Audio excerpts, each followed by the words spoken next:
খাচ্ছিস তুই? না। কেন? তুই না খেলে কি চালের দাম কমে যাবে? আমি চুপ করে ওর হাসিটা শুনতে লাগলাম, মোবাইলটা ভালো করে কানে লাগিয়ে। মেয়েটা হাসলে খুব ভালো লাগে। এই তুই চুপ কেন? তোর হাসি শুনছিলাম। আমার হাসিতে কি আছে? জানি না। ও, না জানলে কি কর, যা, অনেক রাত হয়েছে, ঘুমিয়ে পড় যা। তোর শরীর এখন কেমন আছে?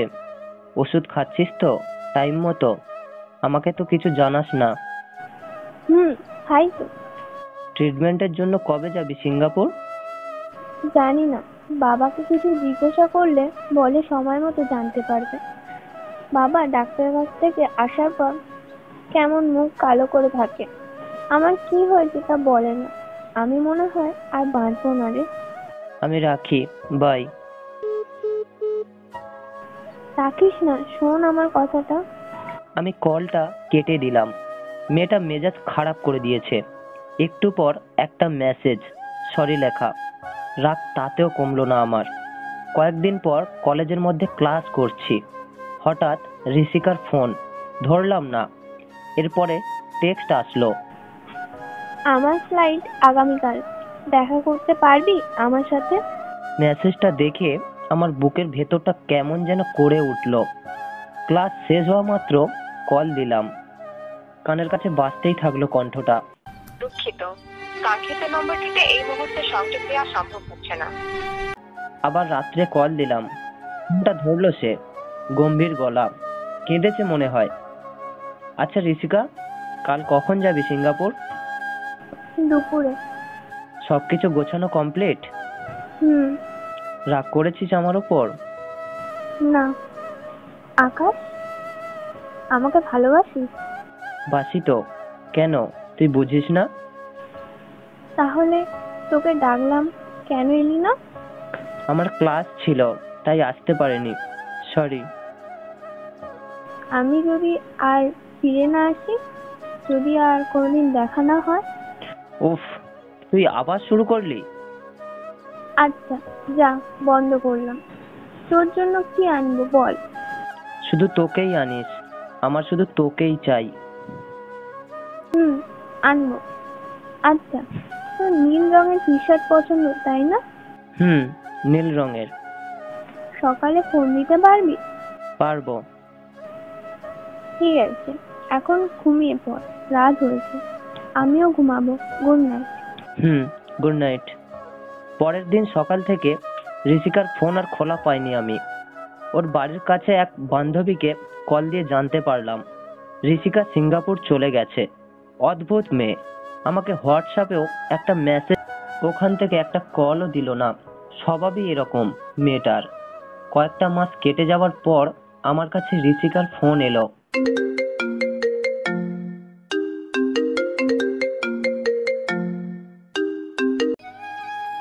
আকাশ, তুই এমন কেন ঋষিকা? এগুলো কি? আমাকে একটা খবরও দিতে পারিস না তুই? এমন করিস কেন আমার সাথে? আকাশ, আমার ব্রেন টিউমার হয়েছে।